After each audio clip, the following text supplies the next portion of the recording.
Welcome to the Digging Deep ATVMX Podcast with your host, hailing from Kaukauna, Wisconsin, riding a CST Tires SSI decals Valvoline backed Yamaha YFC 450R, four-time ATV Motocross National Champion, number 25, Cody Janssen. What's up, everybody? We're back! Welcome to the latest edition of the Digging Deep ATVMX Podcast, episode 123 of the Digging Deep ATVMX Podcast, presented by our title sponsor, CST Tires, in stock and available for purchase today at shop.csttires.com. I'm your host, Cody Janssen, saying hello to our more than 235,000 monthly Digging Deep listeners in 103 countries in which you are listening, and this is an episode that is very special to me. Nick DeNoble let me know months ago that when episode 123 came around, the number that he famously wore throughout his ATV motocross racing career, he wanted to be a part of it. So we kick off tonight's show by talking a little bit of past, present, and future ATV racing with the 123 kid. You're absolutely going to love it. Then the final segment of the show is the most special of all. As some of you may know, my father suffered a stroke earlier this season. He's done a great deal of recovering thanks to his hard work and dedication. And tonight he joins me to talk about his recovery, give an update to those who have been cheering him on throughout this journey, and to take a trip down ATV racing memory lane right here on the Digging Deep ATVMX Podcast. This is so special. There was a time that I thought this may never be possible, but here we are. Before we dive in, let's quickly shout out all of our incredible partners. CST Tires, go to shop.csttires.com today. Yamaha, thanks to Blue Crew. Thanks to SSI Decals, Valvoline, DID Racing Chain, Nemira Technologies, Bronco ATV and UTV Components, Launderville Steel Enterprises and Concrete Supply, the financial advice of the Haymauer Financial Group, DP Brakes, Factory 43, Binky's Forever ATC Museum, Impact Solutions, new partner, Ultimate Poly Products, UPP Racing. We'll talk about them later in the show. Welcome to the Digging Deep family, our choice when it comes to case savers, chain sliders, intake manifolds, and more. Like I said, more on them as we go here. And Manscaped. Get 20% off and free shipping with code DIGGINGDEEP20 at manscaped.com. You've been hearing about it all summer long. It was huge news when Manscaped announced that they were jumping into the beard products game, introducing the Beard Hedger Pro Kit from Manscaped. A premium beard sculpting machine, the Beard Hedger allows dudes like you and I to style our beards to exactly our liking using a zoom wheel featuring 20 different built-in lengths. This Pro Kit also includes shampoo, conditioner, oil, and balm for your beard, as well as a brush, comb, and scissors. Now you're speaking my language, Manscaped. And one of our top 15 finishers in ATV Fantasy is going to earn themselves a Beard Hedger Pro Kit from Manscaped. So if you're one of our top finishers, you might be in luck. But if you want to claim one of your own, get 20% off with free shipping by using code DIGGINGDEEP20 at manscaped.com. So rad that Manscaped is continuing to invest in ATV racing as a longtime partner of Digging Deep. It's been years at this point. But help us keep them in the fold and involved in ATV racing by using our Digging Deep 20 code so they know you enjoy digging deep and what we're all about here. Support all these great companies that support us, and for any products that fall through the cracks, click that Rocky Mountain ATVMC banner on our website to help us out. The 2023 racing season may have come to an end, but now it's rebuild season, and we both know you need parts and gear. No matter what off-road gear parts you need, Rocky Mountain ATVMC has you covered. But before you buy, simply click that Rocky Mountain ATVMC banner on our website. By using our specific link, we get a percentage of what you buy on the back end, enabling you to help us out while purchasing the parts you need anyway. And did you know you can buy OEM parts from Rocky Mountain ATVMC as well? Yep, shipped conveniently right to your door. So click that Rocky Mountain ATVMC banner at diggingdeepatvmx.com to help us out while satisfying all your gear and parts needs. One new donor to shout out this week, Tom Ebden, your 2023 458 and college 16 to 24 ATV Motocross National Champion. Thanks so much for your generous support, buddy. If you're interested in donating and hear your name on the show, you can find the Patreon or Buy Me a Coffee donation links on our website. Major thanks to all who have donated. Now, if you can't donate but you still want to help us out, you can leave us a rating or a review on iTunes and Spotify. That helps us out in a major way. If nothing else, it shows our partners that you're passionate about digging deep and keeping us around long into the future. Now, It's showtime. The 30-second board is up, it's sideways, and the gate is down. Time to dig deep. Let's go! All right, guys, there's only one man who could help us kick off episode 123 here. Last time he joined us, it was on the heels of coming out of retirement and jumping right to the top of the winner board. It still is unbelievable to me. I can't even say it with a straight face. Dude came out of retirement just to win Pro Moto 2 at Ironman. Brought to you by SSI Decals, making your identity stick with industry-leading decals and graphics with riders like Joel Hetrick, Chad Wienen, Bryce Ford, and so many more, including this next guest. Head over to ssidecals.com and use code DiggingDeep10 today. You know who it is. Say hello to Mr. Nick DeNoble. Welcome back to Digging Deep, pal. Thanks so much for joining me. So stoked that you wanted to be here and be part of episode 123. Yeah, man, I appreciate it. It's great. Last time we talked was a little over a year ago after What If It Rains? It didn't rain, it downpoured. And yeah, it feels great to be back on with you, and I appreciate your time and everyone else's. Yeah, pal, I'm so stoked that you reached out and wanted to be part of episode 123, obviously the number that you used your entire career. And Nick, I'm so stoked to chat with you again, of course, but we needed to have you here for episode 123. And I got to say, the Iron Man memory of a year ago is one that just keeps on giving, because our listeners brought it up to me all summer long, pal, at the races. It never ended a whole year later. Anytime something unexpected happened, or there was a threat of rain that popped up or whatever, there was the story again. I told you that it was going to be, the story that kept on giving. I told you it was going to live on forever, and it surely did, all summer long, still to this day. Do you still think about that day often? Probably the best day of your racing career. Do you still think about it from time to time? Oh yeah. Yeah. I'm sure people have seen, I got pictures of my quad hanging up in my shop, and Yeah. My wife right after actually got that jersey that I won and framed, and everything is hanging in the house. And Wow. yeah, it's just looking at the pictures. I mean, honestly, it still doesn't seem real. I love the racing, and that's why I came back to it at Ironman. And Yeah. it still doesn't seem doesn't seem real yet. And it's awesome, and my kids still talk about it. People just locally that I see that are in the motocross, they still mention it. They're like, "Oh man, that was pretty cool that you did that." And I was like, "Well, I didn't do it. God with the rain did." Oh my gosh, yeah. So tell me about the jersey. The framed jersey. Is it like still muddy, like as is, or was it washed? I mean, Yeah, tell me about that. yeah. Jenna pretty much just took it, rinsed off a little bit so it wouldn't smear the glass. Okay. Didn't watch it, and my wife does photography, so she did like a collage of. I'm sure everyone's seen that picture of me going through that puddle where you couldn't see that Yeah. podium, the family, me and my mechanic last year, and it has a nice collage of it. It's yeah, it's pretty surreal. It's sitting down in my man cave downstairs, and it's still got the stains and still got the tears in it. That's And amazing. same with the quad. I did a little light spray job to it, but otherwise my helmet's still muddy, goggles, airbox, tires are still somewhat muddy, and everything else. I just pretty much took it and put it up away. And Yeah. actually staring at it all the time makes me want to go ride again, and kind of got the itch to take it down, and that old girl running again. But Hey, you told me that it would take a bunch of work to get it going with all the mud and water and sand and everything that was inside of that thing. So that was why it was easy to retire for you at the time. You're like, man, this thing needs so much work that I might as well just hang the damn thing up. right, yeah, I was a guy from down by you in Kakana. Actually, he had a Cannondale Moto 440 already done, and I was pretty serious thing about buying that. And because those things were the cat's meow back in the day. How sweet would that be, seeing roll back up, not the pro class, probably plus 30, or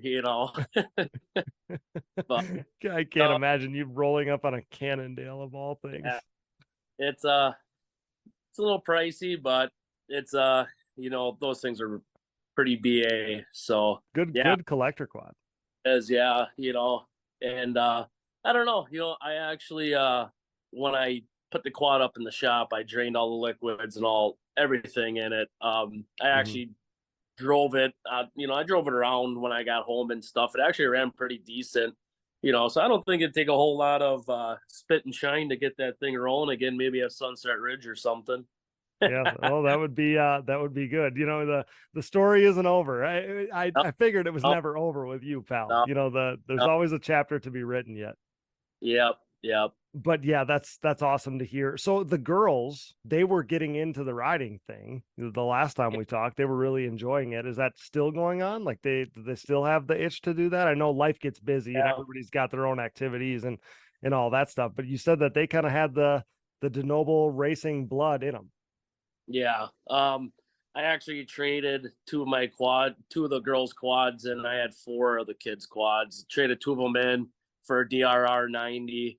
I touched with Gary over at G-Force and kind of hooking me up with some things. But yeah, and my oldest on the Blaster, it was between that Blaster or put her on a 300 EX, but it's like, well, it'd be pretty cool to have a Blaster back out there, a little 2-smoke go. No, the girls want to do it, and like we talked on the last episode a year ago, or even before I won that moto, it was if we go to the race, Dad's got a race too. So it's I'm still young. I'm only 34 yet, and you see Weenan out there at 38, and even back in the day, Digger Doug at 40, 42, and I love it. And the girls like riding too, and they mess around, but you know how it is around here. There's really not a whole lot of tracks to be riding on. So got my track, and we just go up north and trail ride. But no, the girls, it'd be nice to get them into it. It would. It's just I know what it costs to race. Even luckily I won that Moto 2. Otherwise, dude, I would have been broke. Coming back home. I think I made it even when I won that Moto 2, and I was like, well, me and Jen were talking about that. Like, well, luckily we won that Moto, because otherwise we'd be, $2 or $3 grand in the hole, right? And bringing 2 race quads. My youngest she likes riding. She's not a big wants to race. She's afraid of the hole shots. We're thinking about some cross country races around here, which I see Ben Berger and those guys are doing, that FDX.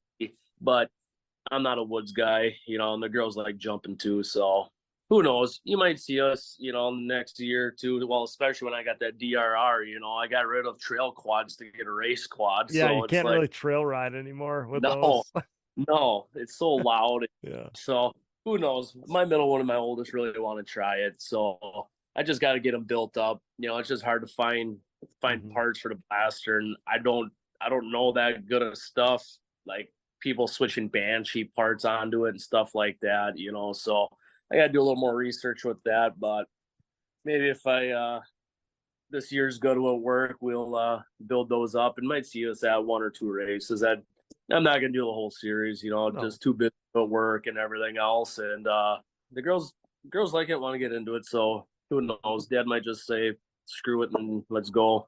Yeah. Well, that's cool. It's just cool to know that they kind of have that in them as well, that love for it, like you obviously do. And then I think, Ironman last year probably helped, if that didn't throw, fuel on the fire for the whole family, I don't know what else would. And I still say to this day, like the what if it rains, like pre-race and post-race coverage and going through all that with you, man, like that was the coolest thing that we've ever done at Digging Deep. Like that whole thing it's truly legendary to me. Like it's right. It's just nuts. What rains, and then, dude, I still smiling. I know. How does that happen? I'm telling you, man, like anytime I get to tell the story to people that I haven't told it to yet, like having this realization that you just passed Wesley Wolf, and I'm like, DeNoble's gonna win. DeNoble's going to win the race. I remember like telling people right as you're coming up to the finish line, I'm like, DeNoble's going to win. DeNoble's going to win. And everybody looked at me like I was speaking French. And in that moment, I'm like, okay, now I'm going to run down to the racetrack so I can tell Nick that he won, because I figured you didn't have any idea that you actually won the damn thing. And man, what a memory for me. Like, it felt like I won that freaking race, man. Just nuts. Being honest, I still tear up about it, and my kids like listening to that episode too, and I know I got emotional on that, but it's just like, man, people don't realize what it's to win a pro moto, you know, and especially like being a pro back in the day, you know, and it still brings tears to the eyes, because it's like, even that night, I didn't even really think I realized that it happened until you and Casey came down there, and I was like, man, seriously, I don't even know what the hell's going on. Well, the coolest thing for me, and you actually started before we even started recording this, you were telling me like the stuff you wanted to talk about tonight or whatever, and you said, man, I just love this stuff. And I think that part of it is why it means so much to you, because you love it so much. If you just showed up at Ironman and on a whim and you're like, yeah, you know, I guess I'll race because I'm here, and then you won, you'd be like, huh, yeah, cool, okay, rad, I'm on to the next thing. That's not it though. Like, you are removed from it for a number of years at this point, other than a dabble here or there, yet you still love it so freaking much. That's why it means so much to you, and that's why the entire story is so cool. Not some dude just didn't show up and win and then be, you know, off and to on to the next thing, not be seen again. It was that you came out of retirement, you won this race, you were freaking stoked about it. That's why everybody loves the story, is because of the emotion and all of that stuff. And you're still hanging on to that, just like we are. That's what really makes the story as cool as it is that it meant so freaking much to you. And then to have you and Jenna and the girls and those photos, man, after the race, it's just like I said, it's legendary. Yeah, it was. It was awesome, you know, and like we said, I love it so much. You know, I mean, we went down to a family trip this year in spring, and Gatorback was that weekend, and I had to go to it, you know, because I love it. You know, I talked to Creamer, you know, here and there yet, and it was like, man, would you ever go? He said he wanted to race, so I think he went down to Daytona a couple times. Yeah, you know, yep. Like, man, don't you like? Doesn't that make you want to get out there and ride? Yeah, you know, it's like, I just love it. Right. Yeah.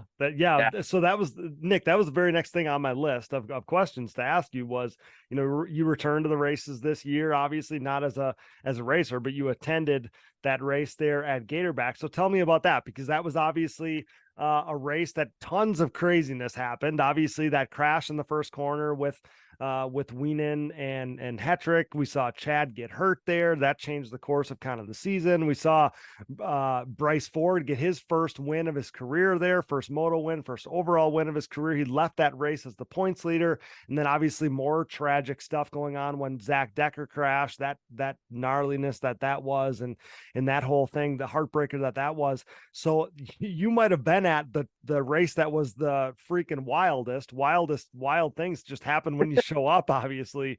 But tell me about what it was like being at Gatorback there, because it was cool. Like, if I could have just chose to be at any race all year, even throwing out the fact that it was crazy racing, just to be back at Gatorback after all these years had to be pretty freaking cool, because you would have raced at Gatorback in 2006 or whatever, when the series last went there. Yeah, actually in 2006, you know, in the amateurs, you get their throwaway races. So I never went to Gatorback. Oh, you didn't? Oh, really? Okay.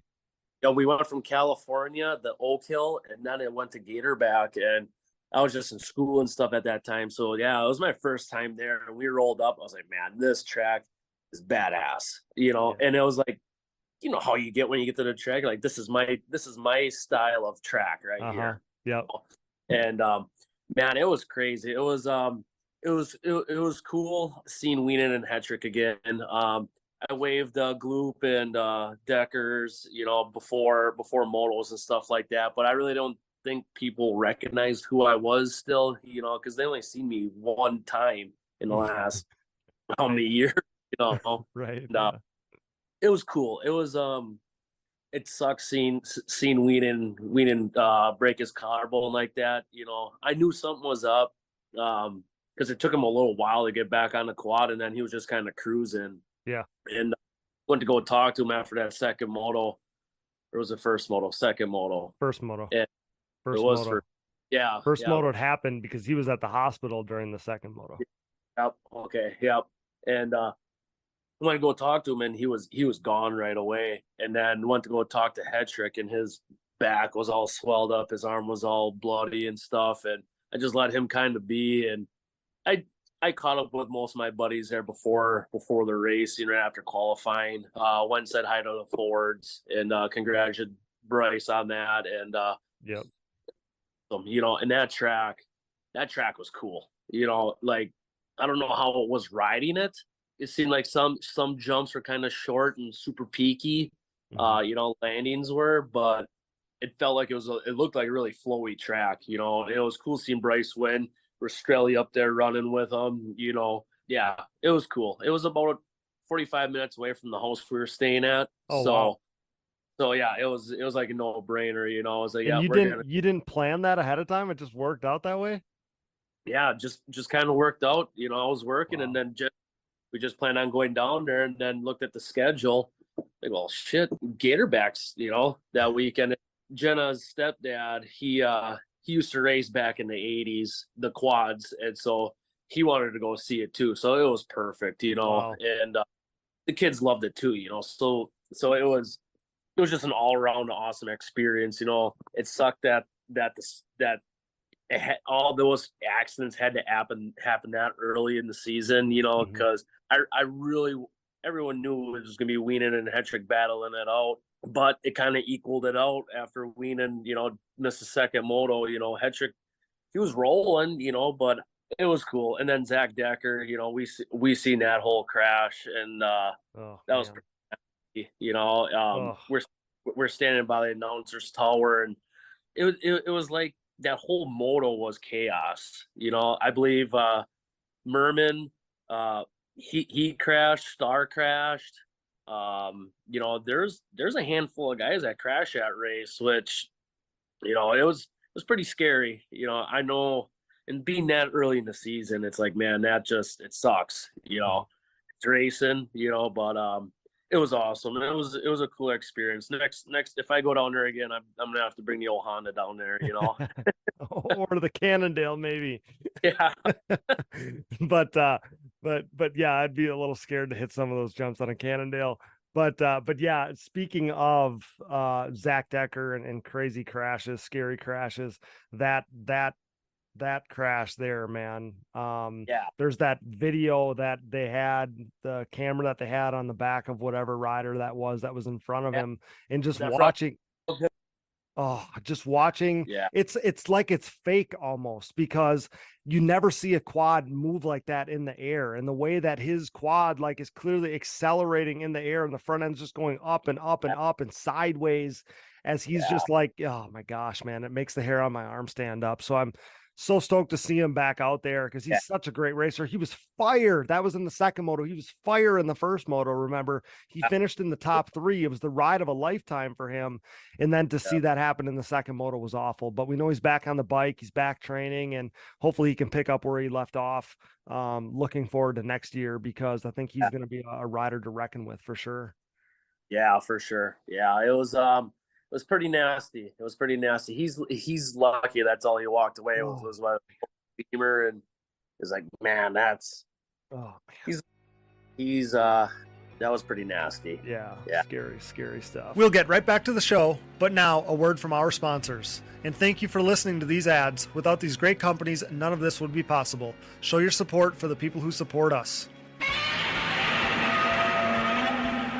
The official tire choice of Digging Deep, CST tires are the choice of ATV racing's elite on the track, in the woods, and every other terrain. CST tires swept the ATV racing world in 2022 as Joel Hetrick, Bryson Neal, and Bo Barron rode their Pulse MXR and Pulse HT tires to an ATV Pro Motocross title, GNCC XC1 Pro title, and 10th ATV Pro Works Racing title, respectively. Led by champion Joel Hetrick and podium contenders Bryce Ford, Jeffrey Rastrelli, and Nick Janusa, CST's Pulse MXR tire is the most trusted tire in ATV motocross today. Available in soft and standard compounds, the Pulse MXR offers the highest level of traction, most predictable cornering, and superior wear characteristics when compared to the competition. And did I mention they have a contingency program as well? Visit shop.csttires.com to join the CST takeover today, or prepare to be beat by someone who did. The best of the best choose CST. Do you? You know we're Team Blue Crew here at the Digging Deep ATVMX Podcast, as the Yamaha YFZ450R is the official ATV of Digging Deep.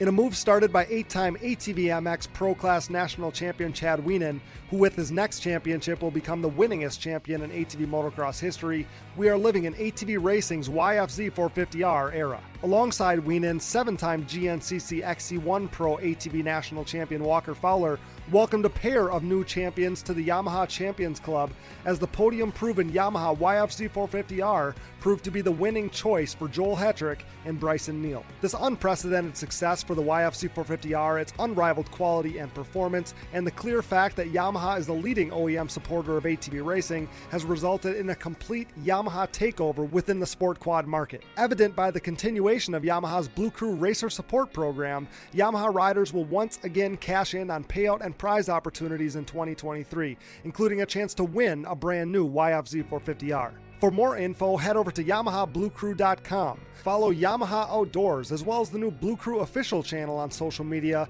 and check out Yamaha's full proven off-road lineup at YamahaOutdoors.com today. SSI Decals, your way. SSI Decals sets the standard with the best looking decals, graphics kits, and vinyl wraps in the industry. Established in 1947, SSI took shape as an offshoot of their parent company by doing a little work for local pro Chad Wienen. Nearly 2 decades later, and fueled by a passion for ATVs, the company has flourished into one of ATV Moto's most recognized brands. From ATV motocross, SSI has expanded into graphics and design work for top racers in GNCC, Works Racing, Pro Motocross and Supercross, Off-Road, and more, headlined by 8-time world champion Top Fuel drag racer Clay Milliken. Whether your project is big or small, SSI Decals will make your identity stick. Get started today at SSIDecals.com and use code DIGGINGDEEP10 for 10% off at checkout. Things are about to get sick.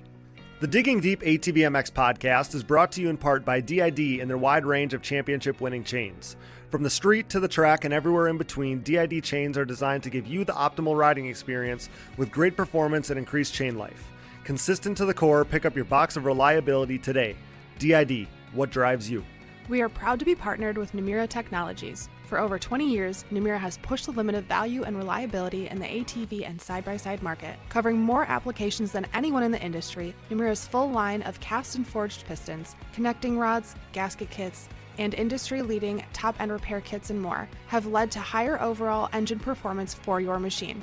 Visit your local dealer or online at www.namura.com and follow along on Instagram for giveaways and exciting new products in 2023.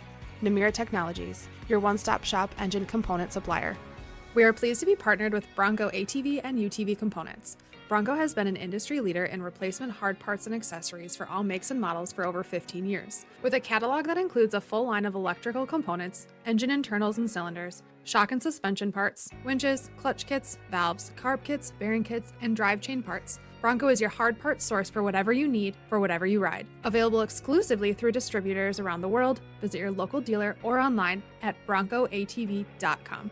For over 150 years, Valvoline has been dedicated to constant improvement and innovation across all disciplines of racing. As a proud member of Team Valvoline for nearly a decade, I have witnessed their unwavering commitment to pushing the boundaries of performance. Valvoline has sponsored some of the greatest names in motorsports, solidifying their position as a powerhouse within the industry. Being a part of this historically great team has been an incredible privilege. When it comes to my equipment, whether it's my daily commuting vehicles, race quads, or anything in between, I trust nothing but Valvoline. Their range range of products and lubricants consistently deliver increased horsepower, durability, and engine life. I'm excited to announce Valvoline's breakthrough in performance, Valvoline Ultimate Power Sports. With up to 8 times stronger rust protection and 50% better wear protection, this cutting-edge formula ensures your ATV's engine runs smoother and longer for the ultimate ride.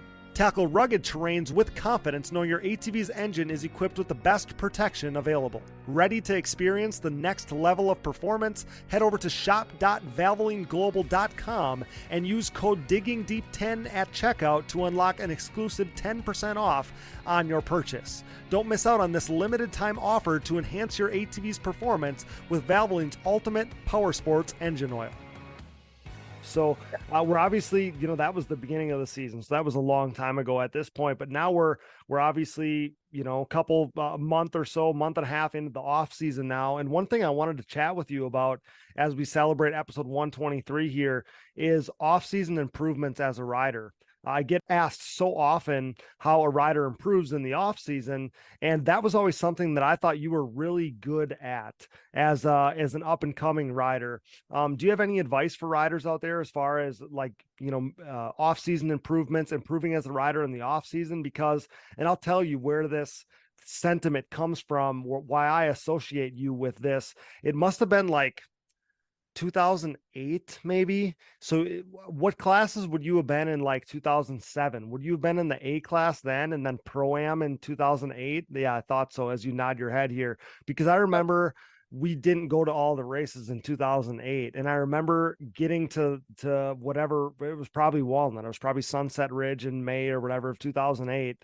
And it wasn't like it is now. There was no social media. So like, obviously now we know by round 3 or 4, you don't have to be at the races to know what every rider looks like and what their gear looks like and how cool they look and all these things.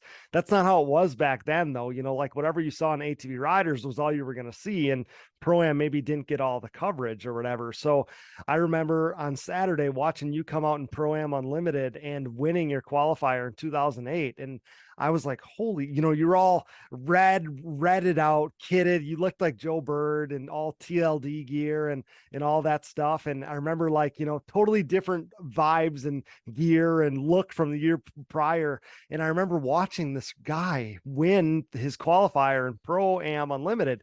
And I'm like, Yep. Who is that? Like, man, they're riding so cool. I love their riding style. And this is a kid that we grew up together, we were around each other, but you were at the Nationals. I was home in Wisconsin in the snow. And so what I'm getting at is the jump you made from 05 to 06, 06 to 07, 07 to 08. And it would happen in the off season. And you went from A class rider to dude winning Pro-Am races in that one off season.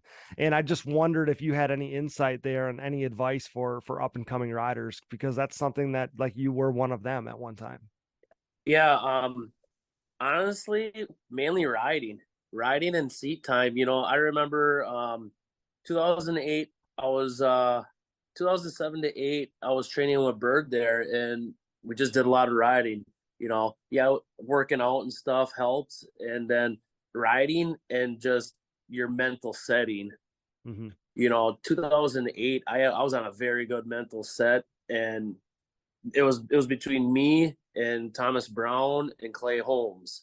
Yep. And then 2009 turning pro, they broke me, and I had not a good mindset. I ended up finishing 16th overall while they're in their top 7s. And I was just brainwashed. In the pro class, you're saying? In the pro class.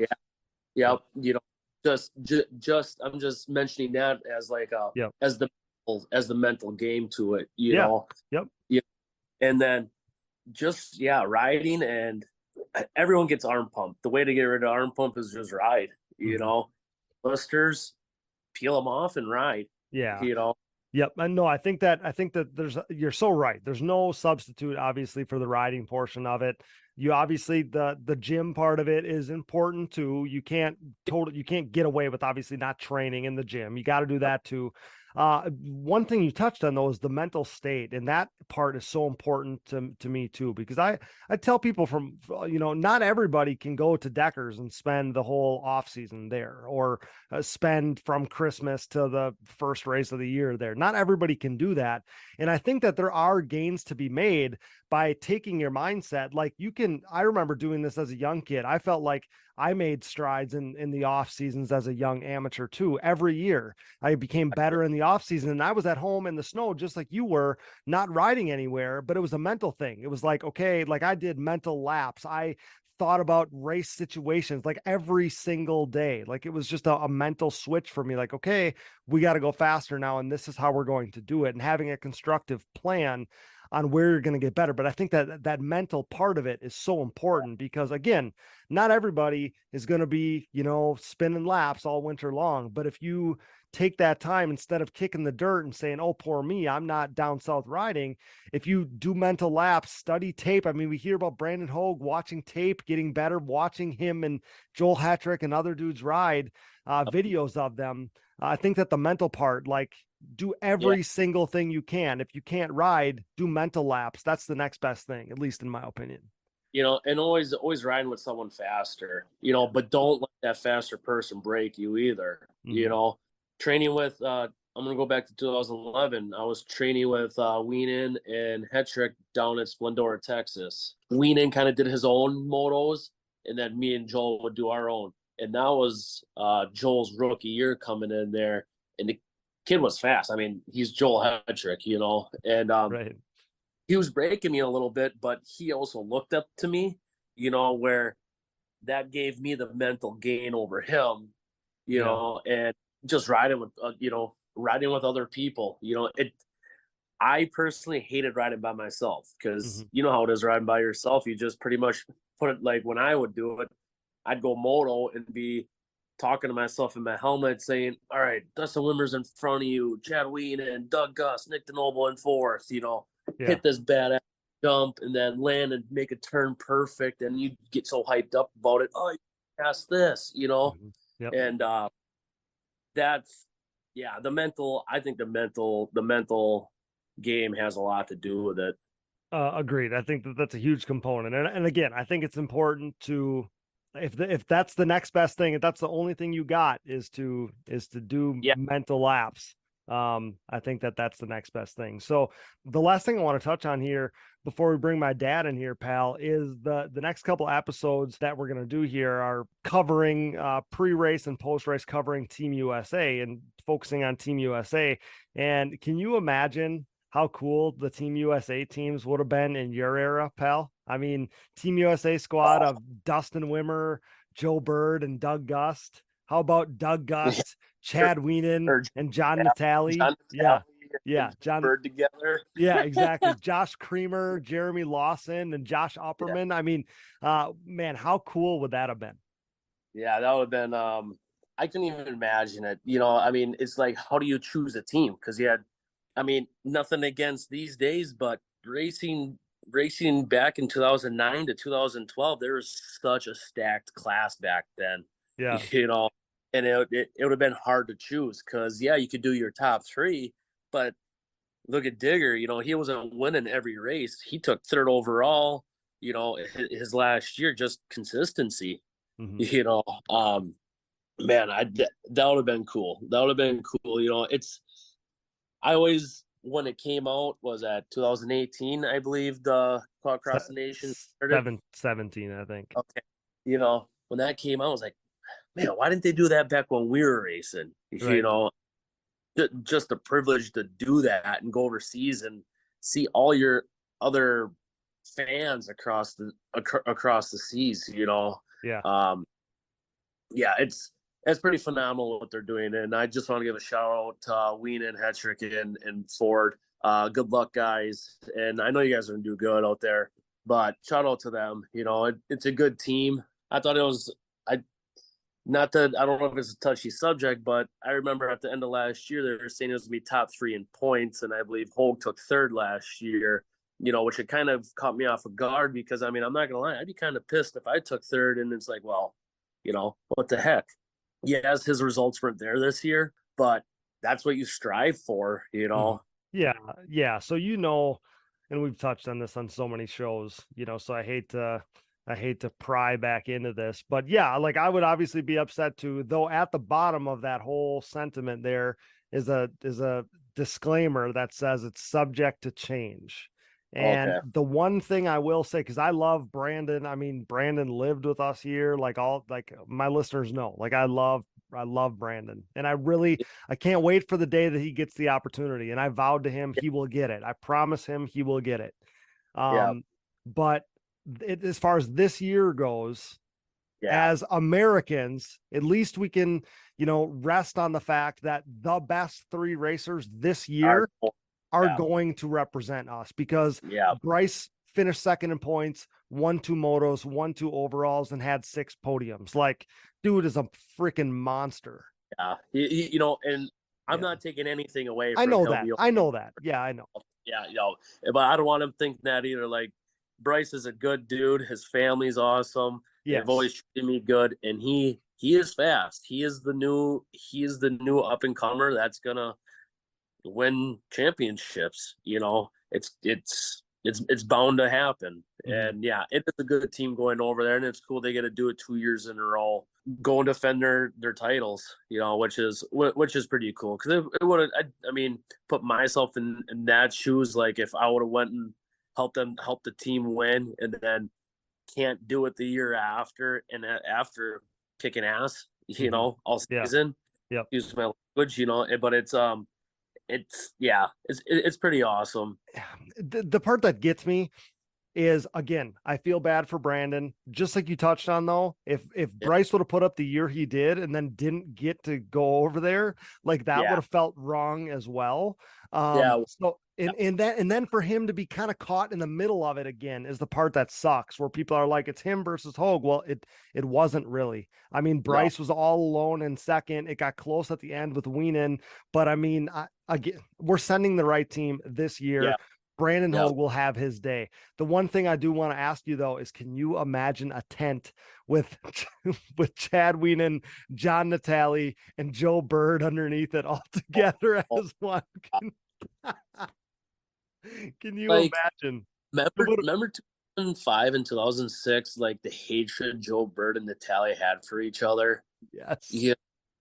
And and back then Wienen was just an up and comer, and he kicked butt beginning in 2006 and got his factory rides. Yeah, it was or even toss Wimmer in there, because Wimmer was a student of Bird's also, and once Wimmer started kicking Bird's butt, there's hatred there. Oh, yeah. I couldn't imagine that. I couldn't. Well, and those are just the personalities that I can't imagine being under the tent together. I mean, Dustin Wimmer would have been Captain America in 2008 and 9 for sure, if not more years. So he would have been the leader of the team, but I just can't imagine if it ever worked out where it would have been Chad Wienen, John Natale, and Joe Bird all together. I can't imagine. It would have imploded itself. Like, it would have, I don't think it could have worked, even though it was for the country. I just don't know that it would have worked. Or how about toss Digger in there? Digger, Doug, Natale, and then Bird. You got 3 of the oldest dudes that were racing. Yeah. 3 of the hardest working guys. And I know Doug and Bird were pretty decent. They're okay buddies. They're better, they got a lot. Oh man, but yeah, that would have been hilarious. That would have been hilarious. How could you have ever kept Doug off the team? Right? Like, you knew exactly what he was getting, or exactly what you were getting from him. He was always spot on. He was always going to be right there in the mix. He was always going to be in the top 3 or the top 5. Like, he would have been perfectly cut out for that event. Yeah. Yeah. I was going to say, so you spent a bunch of time with Bird in your early years. You spent a bunch of time with our fellow Wisconsinite Digger as well. Do we have on our parting kind of note here? Do you have any Digger stories for me? Like anything you can think of there? Because you spent a lot of time with him too. Yeah, I spent a lot of time with him. Just hanging out at his house and just him teaching me how to fly planes. And Digger's one of the most down to earth guys. You've met him, and yeah, I trained with Digger for 3 years. I trained with Bird for 2 years, and Bird was more of a quad trainer, and that's all you do. It's quads, quads, quads, quads. Digger, it was never like that. He was a good old boy, is what he was. Yeah, he was. From Wisconsin, and we'd do our hard work during the days. We'd screw off later in the afternoons. Doctor always said a beer a day, maybe 2 beers a day will keep the doctor away. He's just, and I was only 19, 20 at the time, and it was like, man, this guy is a rock star, and then seeing him on a sled also, there's so many stories, I don't even know if they're stories. They're just like, they're just great memories of, I was down there with him he was making snow for snowcross in November. We'd pre-train on snowcross from November to January.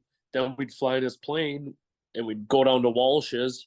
He'd have his quad there. He'd have 2 quads there, let me ride one in his, and then we'd fly back, and wow. It was February, a little bit before the first national. Then I'd take my rig down there, and he'd just fly down, and he just stayed my rig with me down at Walsh's. And and I always listen to that podcast too. You and him. He's a down to earth guy, and I love that. I think Casey Greig mentioned something about it after my win at Ironman. I called Digger. I called Digger that night, and yeah, he was lucky he didn't answer, because it would have been some hooting and hollering. And I know he's proud, and haven't talked to him in probably 2 or 3 years. He's just doing his crop dusting and still doing his dozing and stuff like that. We actually worked together a couple of years ago, hired him to come do some work at some job sites with us and stuff. So, oh wow, nice. Yeah, he's just an older version of me, and he's a good dude. That dude's the best. That dude is the best. I remember you said, like, Joe was the trainer guy and Gus was just a good old boy. I remember going to a school of his when I was an amateur rider racing, pro-am at part-time or whatever. And I remember, there's like 20 or 25 people at this school, and we're doing hole shots. And, so I get the first couple hole shots or whatever, and he starts moving me farther out wide. And, and I got every hole shot. I got every hole shot. He put me on the very farthest outside gate, and I still ripped 2 more hole shots from out there. And I remember him throwing his arms up and being like, I quit, guys. I can't do anything more. I got him on the farthest outside gate, and he's still gotten every hole shot. So he said, Cody, your reward is you get to go do a moto. And that mother left me out there until I ran out of gas. I couldn't, and there was me, right? I'm like, oh, Doug Gust is here. Gust is here. I'm gonna show him, how determined I am. And I was out there for 45 minutes until I ran out of gas. And it's so funny because, like, you and I grew up being scared to death on my blaster, but going down there and practicing at his practice track or whatever. And I was so scared. I'm like, man, I don't want to hit these jumps. Like, it's crazy. I don't want to have to like, am I able to roll the double over the driveway? Is that allowed? Like, all these things. And, but I remember, he was freaking the biggest rock star on earth to me. Like, and as a younger person, you don't realize, like, hey, he's just a quad racer. Like, he was freaking the president to me, so it's just crazy. Cause it was like, oh, those guys, like, they know Doug. Like, I get to go to Doug's, but they know him, it's just so funny to think back to that. Cause now, like, he's my buddy, It's like, we can just give him a shout, it's, it's nuts. So, bringing about a memory, it was just his type of training was, we seal coated his driveway, and you know how long his driveway is. Yeah. So we seal coated that thing, his blacktop, and it was, well, this is your training, that's just the way he was. You stay with him, you help him out. It's just respect and everything else. And, that's all he cares about. And, Yeah, it's good to talk about him. He's a very good guy. Yeah, I love that dude. I look forward to doing another podcast with him.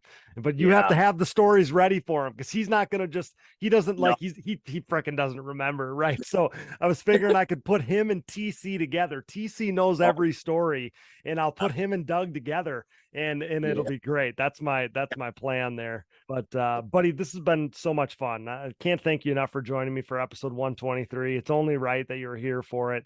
And pal, I look forward to doing this again sometime soon. Maybe we'll get you back at one of these races, racing or with the girls, or even spectating in next season, and we'll get you back on to do this again. But I can't thank you enough for your time. It's always so much fun when we get together and do these things.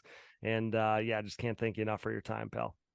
Yeah, I appreciate it too, Cody. Thanks for your time and letting me be on this. It is an honor. Everyone says it, but it really is, especially talking to someone like you that's so into the industry, and just me knowing you for so long, and no, it was awesome. And yeah, maybe people will see us out there at the tracks and whatnot, but just going to keep the ball rolling and get some quads built, I guess. And maybe we'll pull the old Honda down and get her cleaned up. Yeah, I'm looking forward to seeing a Cannondale at the races with the 123 on it. I really want 50R, but you know how hard it is to find a pristine 250R, for 15 grand, Well, yeah, if you can find it for 15 grand. And I was actually thinking about taking my daughter's blaster into that 2-stroke class. You get a good rider on a blaster, those things rip. I think that'd be pretty fun, but who knows? We'll see. Just always great talking quad racing, and yeah, that's the story of the last year. Yeah, the 123 kid is back. Yeah, the story's never gonna end though. The legend continues. So pal, again, thanks so much for your time. I appreciate it. Appreciate all the time that you've given us over the years, and give the family my best, buddy. You're the man. That's former pro ATVMX moto winner and overall podium finisher Nick DeNoble right here on the Digging Deep ATVMX podcast, brought to you by SSI Decals. Have a good night, pal. Thanks for everything. Thanks, bud. See you, pal. We interrupt this program for a special news bulletin. The following message is brought to you by Manscaped.com. The Manscaped engineering team has outdone themselves this time, creating the Lawnmower 4.0 trimmer, now available for purchase in the US and Canada. Join over 2 million men worldwide who trust Manscaped, an official sponsor of the Digging Deep ATVMX podcast, with this exclusive offer of 20% off and free worldwide shipping with code DiggingDeep20 at Manscaped.com. I'm one of the first people to try the new 4.0, and I am blown away. This thing is next level. What sets this trimmer apart from all the rest? The Lawnmower 4.0 gives you the ability to turn the LED spotlight on and off when needed for a more precise shave. It features a new multi-functioning on-off switch with travel lock for those of us who like to travel. And my favorite, the new trimmer allows you to customize your trim with 4 different guard lengths, an upgrade from its predecessor that only featured 2. If you're listening, you know that good tools are a must, so wait no more to get the best tools for the job. Get 20% off and free shipping with code DiggingDeep20 at Manscaped.com. That's 20% off with free shipping at Manscaped.com by using code DiggingDeep20. Hey everyone, this is Larry Mills, president of DP Brakes North America and proud partner of the Digging Deep ATVMX podcast. We at DP Brakes are a longtime supporter of ATV racing and the world leader in sintered brake technology, dominating the ATV world for decades by supporting the best four-wheeled racers on the planet. This year's lineup includes Jeff Rastrelli, Mark Baldwin and Baldwin Motorsports, Ford Brothers Racing, Nick Janusa, and many more, including Mr. Digging Deep himself, Cody Janssen. Plus all the top 17 GNCC pros such as 7-time champion Walker Fowler, Bryson Neal, Hunter Hart, Cole Richardson, Jared McClure, Adam McGill, and previous champion Chris Borich. These top riders continue to appreciate the high performance and impressive durability that their DP brakes have to offer. Products that ultimately help place them on top of the podium week after week. DP brakes are available through www.dp-brakes.com, or you can purchase them through your local Parts Unlimited stocking dealer, or you can even message us, myself, Larry Mills, or DP Brakes on Instagram or Facebook. And if you have any questions about product or sponsorship support, please ask us. We are waiting for you. Join the best ATV riders in the world equipped with DP Brakes, and have a great year, everyone. Nearing 2 decades into the brand's existence, Factory 43 is back and better than ever, continuing to make major waves in the ATV world. For the 3rd consecutive season, Factory 43 is the official aluminum parts choice of the Phoenix Racing ATV team, providing their state-of-the-art Evo Nerf bars, MX-style front bumpers, and grab bars for 2-time champ Joel Hetrick. If you're in the market to upgrade your Nerf bars, bumpers, or grab bars, head over to factory43atv.com to see their full line of industry-leading products available for all makes and models. Head over to factory43atv.com today. Man, Nick DeNoble never disappoints, but now as we transition from one segment to another, this one is so freaking special to me. From Nick DeNoble, somebody I looked up to for so many years, to now talking to my absolute hero. All right, guys, I am so extremely proud to welcome this next guest to the Digging Deep ATVMX podcast. Brought to you by Ultimate Poly Products. UPP Racing has been producing American-made case savers, chain sliders, intake manifolds, and more since 1998. Join top pro riders like Bryson Neal, Walker Fowler, John Glotta Jr., Adam McGill, Cole Richardson, and more by using UPP Racing's industry-leading products. Use discount code DIGGINGDEEP15 at uppracing.com to save on your next order. And I am so proud to welcome the man that put me on this path 3+ decades ago, Joel Janssen, my father, right here on the Digging Deep ATVMX podcast. Dad, I am so very happy that you could join me here, buddy. Thanks so much for doing this. Thank you very much, Cody. Well, to give a little context to this happening and having you back on the show, we know we had you on, or listeners will remember me having you on for episode 40. That was an important one because you were number 40. Then I went on to be number 40 for a portion of my career. But getting you back on here now, and you've been wanting to do an update, give people an update on how you're doing on Facebook. So I proposed the idea of you jumping on the show with me here. So I'm so glad that you were game for it, though I don't think that I even gave you much of a chance. I kind of told you that you were going to do this with me. Yeah, you told me tonight at supper. Well, we did discuss it a little bit prior, but when I found out tonight that it was going to be today, nothing better, no better time than the present. Yeah, well, I think that we've had some of our best conversations revolving around old memories and racing and all those things. We've had some of the best conversations I can remember here in recent times. So I thought that would be some fun things to capture on the show. But as many of my listeners may know, you suffered a stroke back at the end of May. It happened the night before we were set to leave for the Sunset Ridge National. It's been almost exactly 4 months now. So tell my listeners how you're doing today. Today I'm doing well. Like you said, it's been 4 months, and your mother and I have been working very diligently with the doctors and nurses and therapists and to get myself better.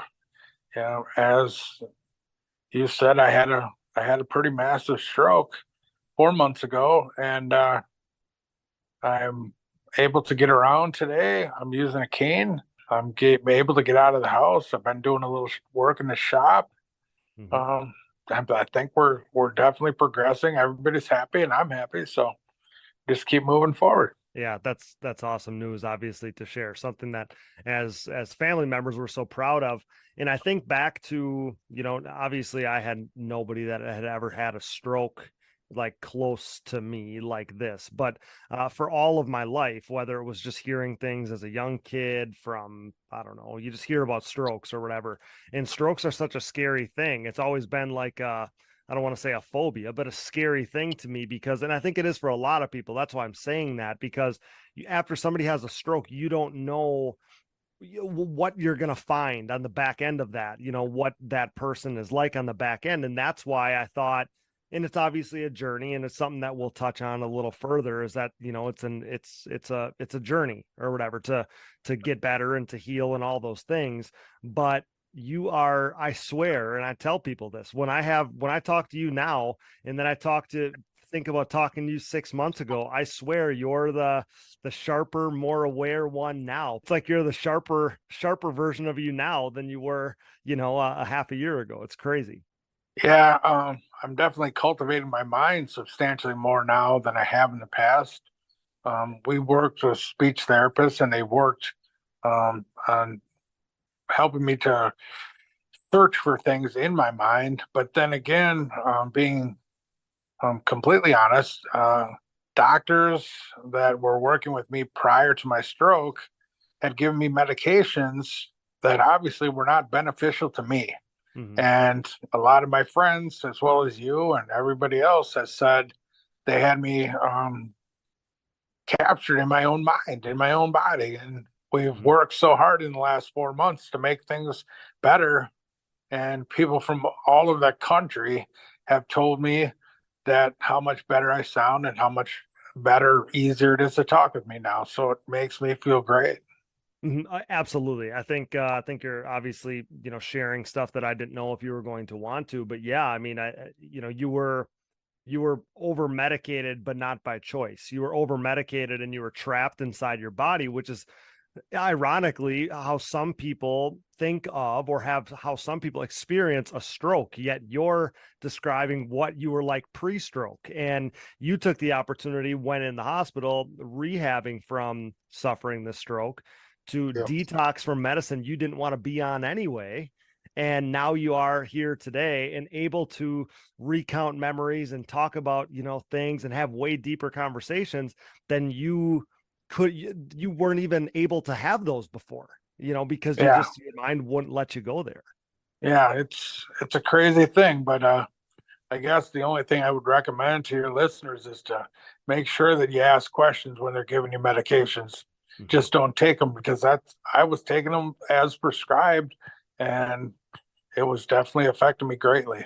Yeah, it's a shame, but a conversation that you and I have had is the fact that you have the opportunity to think back on a period that was like, man, I can't believe that, that happened, that we let it get to that point, those types of things, where now, I was worried that it was always going to be that way, that we were just going to be stuck in that chapter until the end of time. And to be able to think back on that as a chapter that's now went by and the page has been flipped on that is an awesome thing to think about. But kind of getting back to the stroke, when people would ask about it, I guess to kind of tie a bow on that is, I thought it was so important, for you.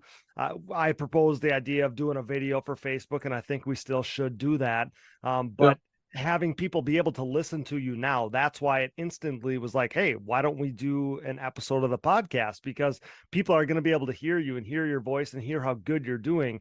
That stigma, that fear of somebody post-stroke is going to be gone. And, no one ever thinks that they're going to find themselves in a situation like this, right? As a younger person, and I don't know if you would agree with me or not, but as a younger person, you think about like, oh, that would never happen to me. That won't happen to me, kind of thing. And as you get older, you realize that those things happen to everybody. It might not be in the form of a stroke for a number of people it is, but whatever it is, we all go through adversity.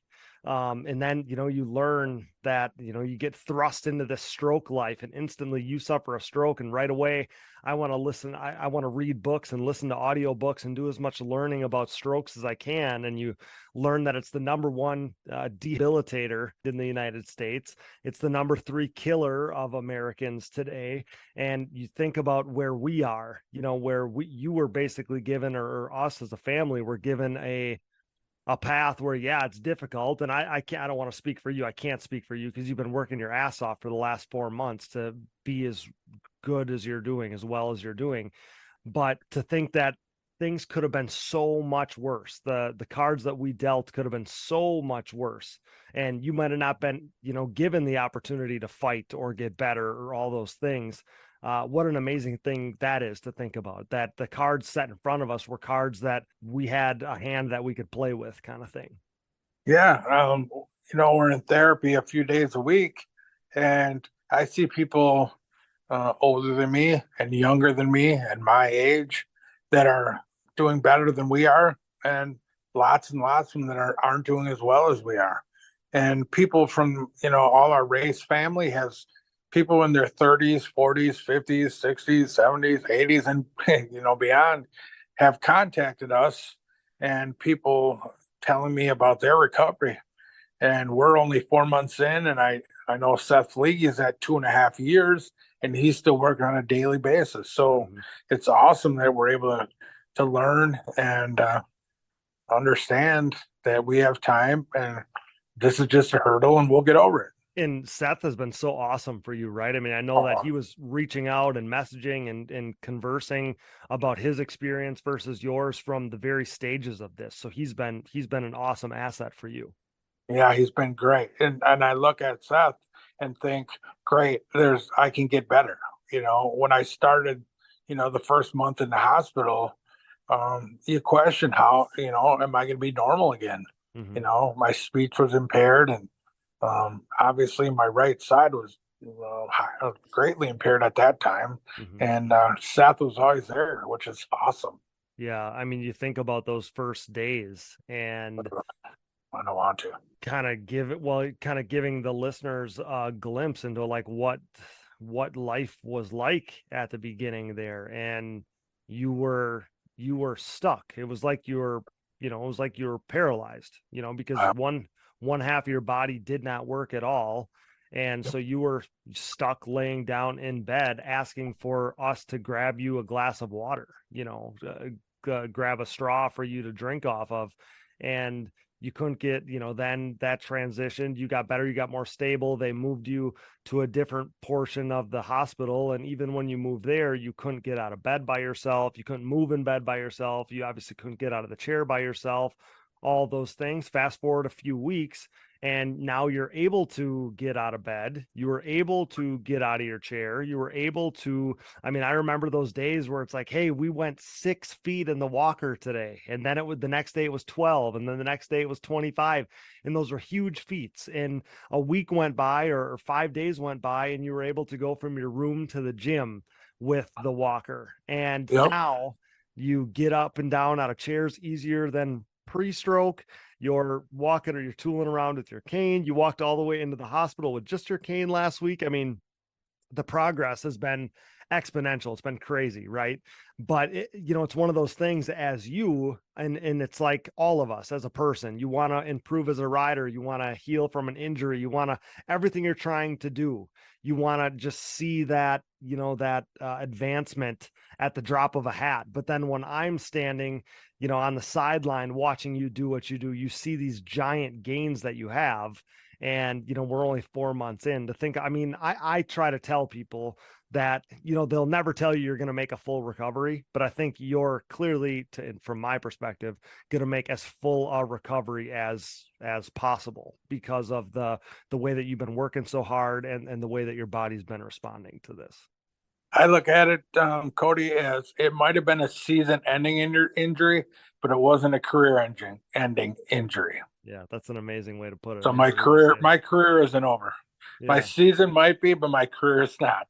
Yeah, well, I love to think that. So tell me, kind of like what the future looks like as far as like what goals do you have, whether they be small goals, short-term goals, or long-term goals. What does that look like?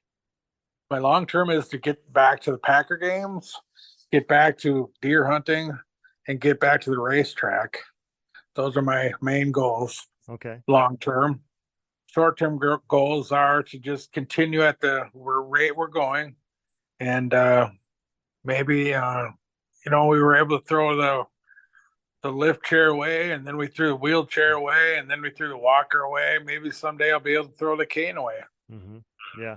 Well, they had you doing some walking without the cane in therapy, right? So. Yes, absolutely. With the gait belt a little bit, but we walk, and it's interesting, but it's only up from here, buddy. What do you tell me every day? You tell me I do everything I'm asked to do. Everything you're asked to do in therapy, you do it and you crush it. So think your motivation or your willingness to just go get it, do anything that's out in front of you has been a weapon for you throughout this whole process. And that's an exciting thing because, that's something you kind of think about as an athlete thing. And you were an athlete, obviously, a longtime racer, a successful one at that. And that's kind of something that's a motor inside you still to this day, just a totally different process.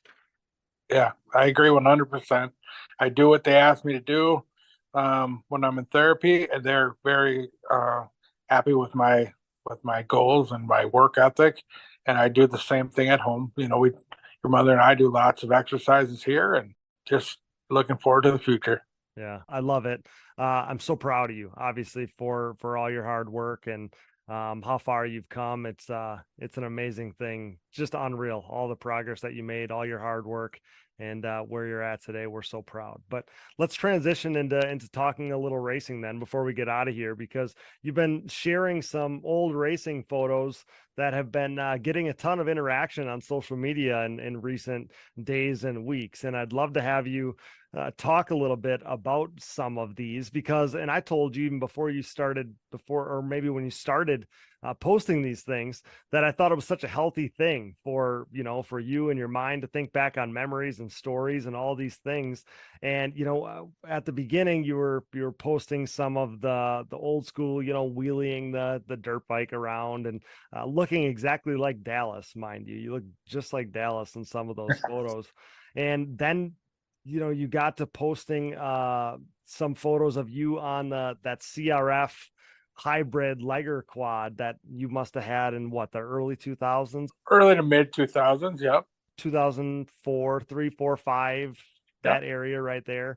So tell me about that Liger quad of yours, the CRF powered Liger hybrid, 250R style chassis. That was your favorite ATV. I know that for a fact that you probably ever had. So tell me about that thing.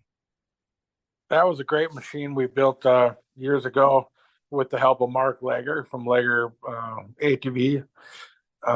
We had a Lager frame, the T-pin front end, Lager swing arm.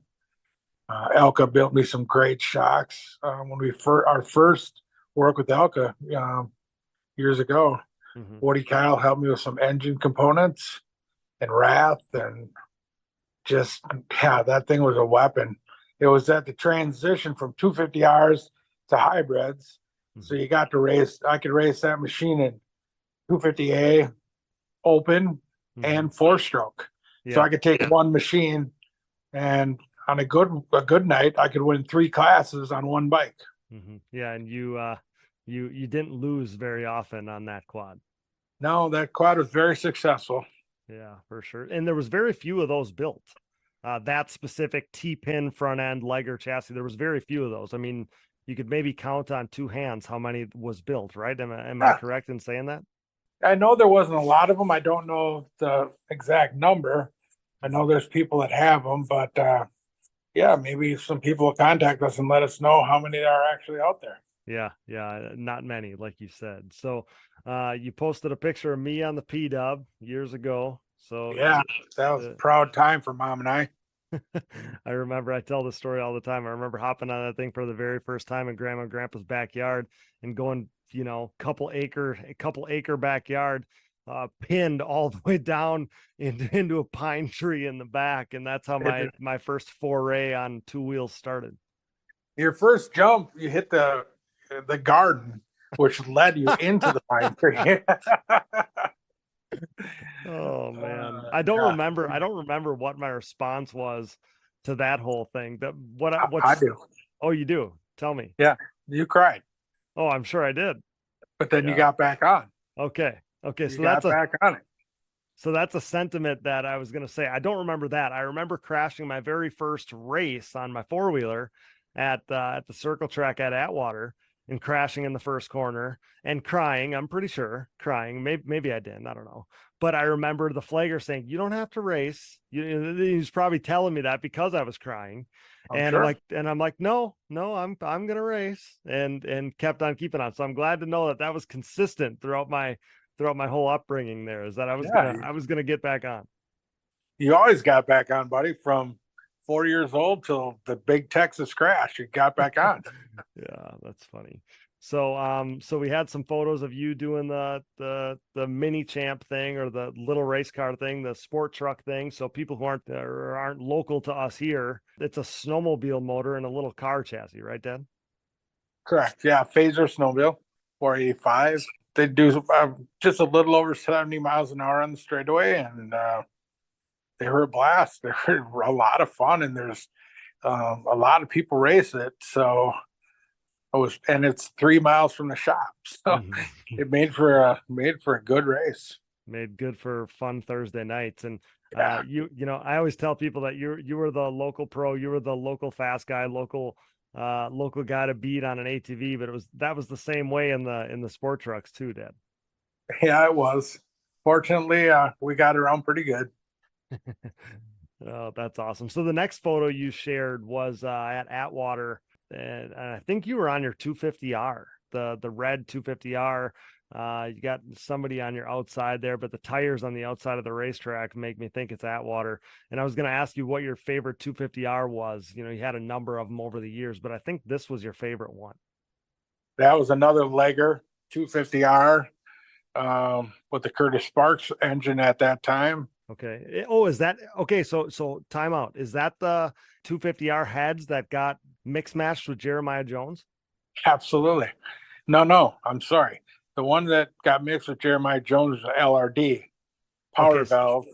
I got later after that, and what happened was I got a cylinder from Arlen at LRD, and it said Jones on the intake, and written in Sharpie, I believe. And I called Arlen up and I said, I got a cylinder here, but it says Jones on it. He said, no, that's Jeremiah Jones's cylinder. I think Jeremiah got your cylinder, Joel, but they're identical. So just run it.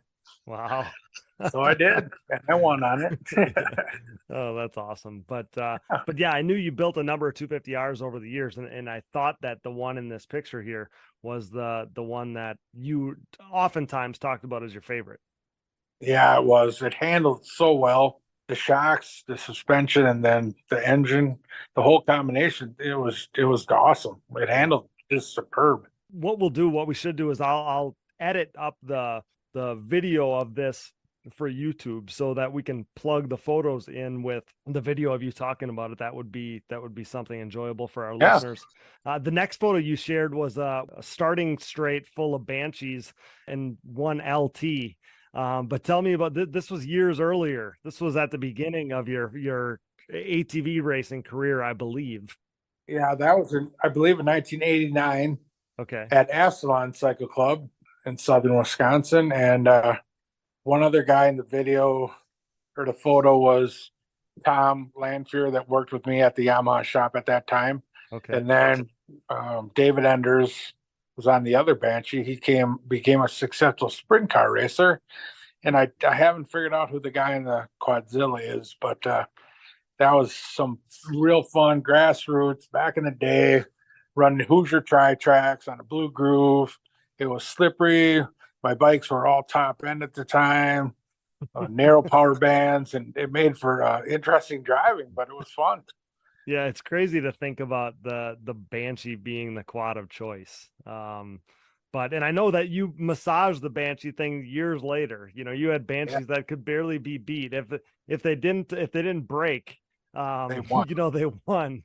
But yeah, crazy to think about the Banshee early on there, just being the quad to beat on small circle tracks here in Wisconsin.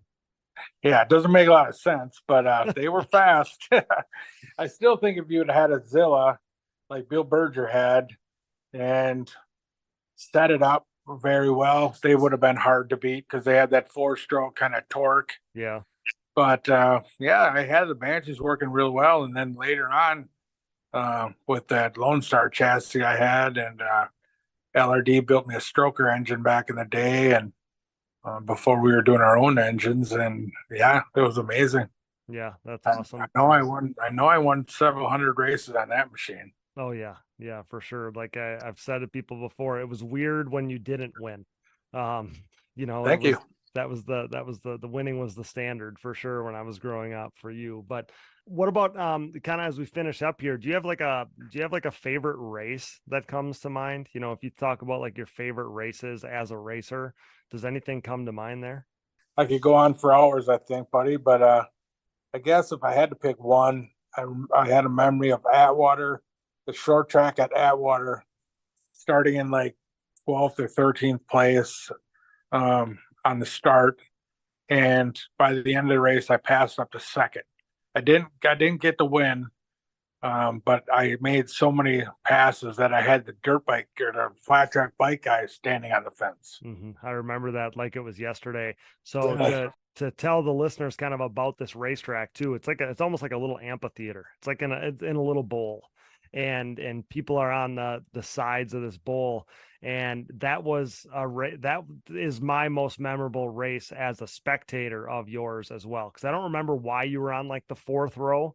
I don't remember, but you started, in my mind it was 14th, and you went from 14th to second, and that was a track that people didn't make passes on a ton. It was a hard track to pass on. It was super narrow, it was super small. But you were driving inside, outside. You were putting that thing wherever you needed to put it to make the pass on the guy in front of you. And I remember that one like it was yesterday, because it was amazing, because people don't make passes at Atwater, let alone going from 14th to second against what was a very stacked local racing series at the time that a lot of people chased. And you made a mockery of those guys that night. Yeah, people came from that track came from several states to race there, and there was some very, very fast guys. I'm just fortunate to have a good machine under me, and I was able to go fast. Yeah, tell me about the one time that because you were always a flat track and TT guy, obviously. Tell me about the one time that you did a little motocross racing in the snow. I was on a Cannondale Moto 440, and I was racing with one of my best friends, Matt Rowe. Yep, Sam Rowe's father. Sam Rowe's father. Yep. There were several people in the class, but it was Matt and I battling. We picked up aggressive tires during the week and got tires and wheels for them. And yeah, weren't you? You were running like paddle tires. Correct. We were running like a dune tire. Yes. Yep. And all I remember is Matt was behind me. I did everything I could do to shoot a roost on him. So I was swaying the back end back and forth up the face of jumps, which I wasn't jumping very far. Matt landed next to me one time and roosted snow on me. And the one and only time Joel Janssen raced a motocross race, there's a two heat and feature, Moto 1 and Moto 2, I won. Yeah, that's unreal, because you still to this day talk about that you wouldn't jump off a curb. And Matt Rowe was essentially a motocross guy. Like that's what he did, was motocross. And yeah, you hung on to it that night. That's another one that I remember like it was yesterday. Yeah, definitely interesting times. Especially on a Cannondale. Yeah, you raced the Blaster that night. Well, the Blaster with the CR85 motor in it. Yes. Yeah. Yep. Mm-hmm. Yeah. I remember burying it in a snow pile, and took all I could to get it unburied, and I made a pass at the very close to the end of the race somewhere. But yeah, you think about you on a Cannondale. I remember you having like the first DS 650 in the state. I think you had the first Raptor. I did. It was just awesome, and it's funny now to think back on trying to make like a DS 650 or a big giant Raptor a flat track quad, but you made them work. You won on those things too. Yeah, the Raptor. Somebody sent me a message saying they have a video or a picture of me on the DS on a short track. I asked them to send it to me because I can't find one of those, but it'd be interesting to see. Yeah. That thing was so big. It was crazy. You see them now and it doesn't even look like a four-wheeler. That thing is so big. It's ridiculous. It's closer to a side-by-side. Honestly, it's gigantic. It is. Unreal. Well, that's awesome. I'm glad to know that. I think that's so great for your mind to go back and think about those things and fill in some gaps there. And you said you're going to keep them coming, so that's going to be fun and exciting to follow in the weeks to come. The last thing I want to touch on before we get out of here is our presenting sponsor for this segment, UPP Racing. When I was working this deal, you were sitting just next to me a few weeks back, and instantly you remembered using UPP Racing products years ago. Yeah, I use the intakes on my 250Rs. I use the chain sliders, swing arm protectors and such. And you said they're ultimate poly products. I'm like, well, you mean UPP? Yeah, I dealt with UPP. They supported our racing program, and now they're supporting the program again, which is awesome. Yeah, that's it's a pretty fun thing. I'm so glad that they reached out. Things come full circle. And as they say, founded on quality in 1998, the family owned and operated business produces products created by racers for racers. So sometime in the last 25 years, you were running UPP Racing products on your stuff, and now here they are, is still in the game and still thriving. So that was a fun thing to think about. But I wanted to highlight that while I had the chance, because I thought that was a big, fun, full circle deal there with UPP Racing. Yeah, it is. It's great. Well, Dad, I can't thank you enough for doing this. I think I'm so happy to kind of give people an update on how you're doing. So many people had wondered how you were doing, and I look forward to doing this again. But do you have any words for our listeners before we sign off here? I think the biggest thing is just want to thank you, your brother Dallas, and your mother Lisa. This has been a life-changing thing, and it's brought our family so close. You guys have sacrificed so much. Mom sacrificed every day. She never left my side in the hospital for over a month, and she's taken care of me so greatly. You and Dallas haven't asked a question, but to have dinner with me, hold my hand, just support me so much, that I just love you guys. And I want to thank you and your listeners, everybody. Thanks for all the comments and concerns and love. Well, so many people were cheering for you, pulling for you, and wanting to know how you were doing. So I'm so glad that we could do this. But so proud of you, Dad. Love you, and look forward to doing this again soon. We'll have to come up with a few more memories to talk about, and then we'll get you back on here to do so. Sounds good, buddy. Love you, Dad. That's my hero signing off right here on the Digging Deep ATVMX podcast, brought to you by Ultimate Poly Products and UPPRacing.com. Thanks, Dad. Love you. Success in the ATVMX world is similar to what creates financial success as well. The right people, the right advice, and more importantly, hard work and the benefit of an ongoing relationship as situations change and adversity is experienced. Do you have the right financial advisor to help you reach your goals? Haymauer Financial Group can create a personalized, goal-based plan to help your family prepare for whatever life brings. Call me, Scott Haymauer, at Haymauer Financial Group, a private wealth advisory practice of Ameriprise Financial Services, at 920-338-8150. That's 920-338-8150. Offices located in beautiful De Pere, Wisconsin, with registrations and clients nationwide. Headlined by their 4130 Chromoly, Launderville Steel and Concrete Supply is a full-service steel supplier of new and surplus steel, aluminum, and stainless steel products. This racing family-owned full metal service center and concrete product supplier comes with over 30 years of experience serving the entire United States from their central Midwest location. As the #1 choice for nationwide shipments and with available next-day delivery in select areas, LSE has you covered near or far. 4130 is not just the chromoly tubing and plate used in the building of chassis for an array of motorsports applications, but it is also the name of the newest addition to the Pro Paddock, with riders Jaden JJ Launderville and Max Lindquist, introducing the new 4130 Motorsports team. Launderville Steel offers a large selection of material for any project, including their concrete division that can supply everything you need to complete your next business or personal project. For a quote or more info, visit laundervillesteel.com today or give them a call at 715-675-6193. That's 715-675-6193. Here at Digging Deep, we have an obvious passion for ATVs and pridefully enjoy sharing the sport's history. Since 2019, when the podcast was born, we've been working to partner with individuals who share our passion, but one man and his vision had been missing from our partnership group. Until now.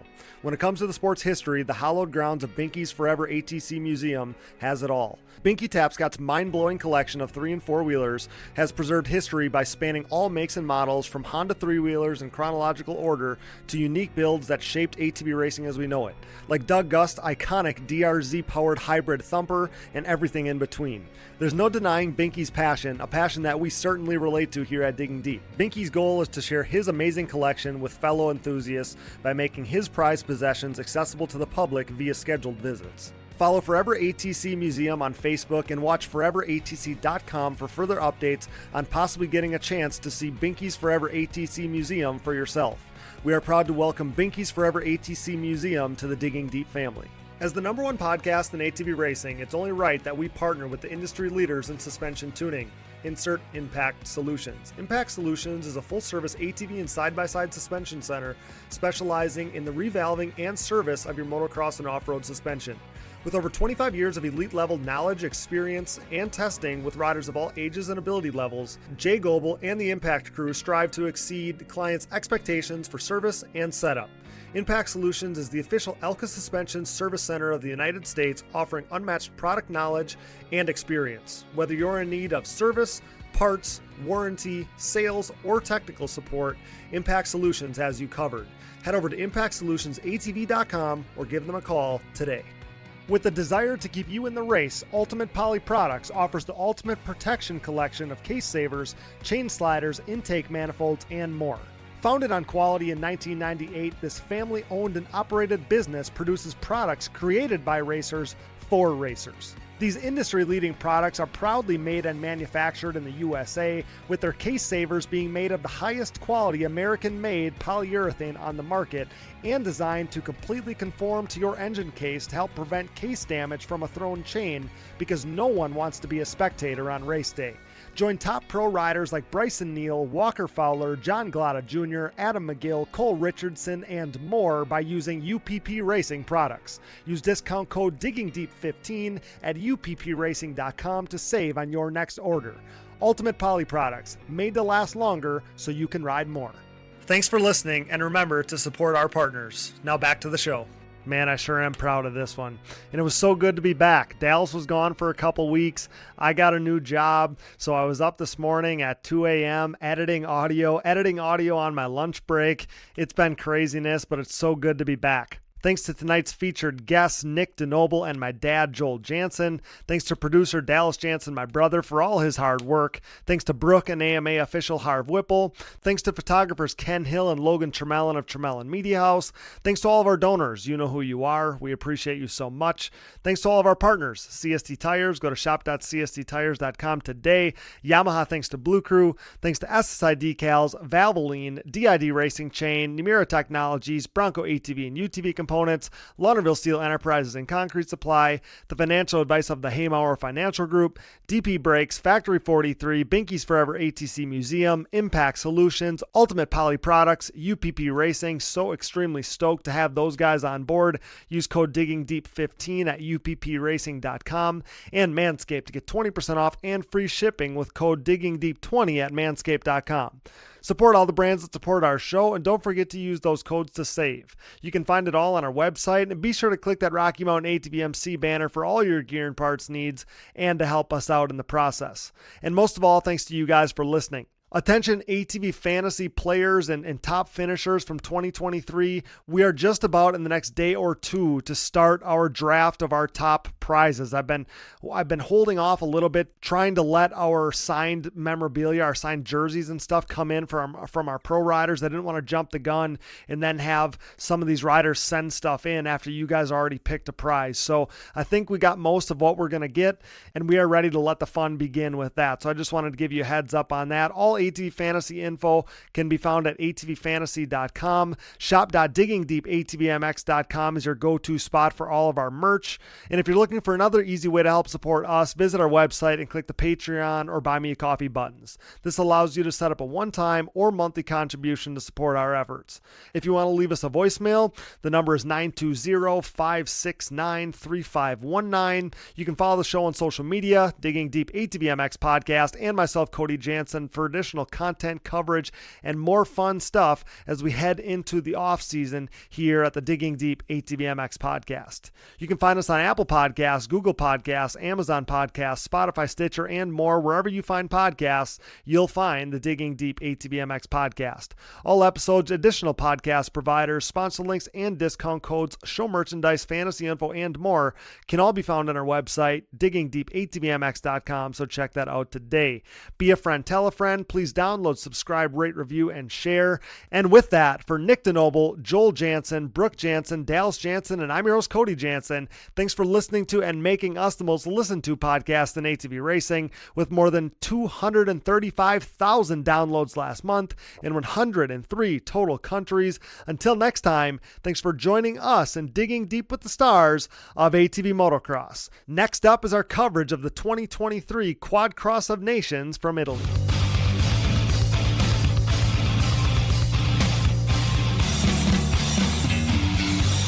Things are crashing and burning here at the Digging Deep Podcast, much like the Titanic. Those guys were hauling ass, for real. I remember watching Doug Gus, I don't know who it was, Steel City, running the same times Friday afternoon as James Stewart was on Sunday back then. It was mental. I've never seen quads go that fast. Quad leaders are freaking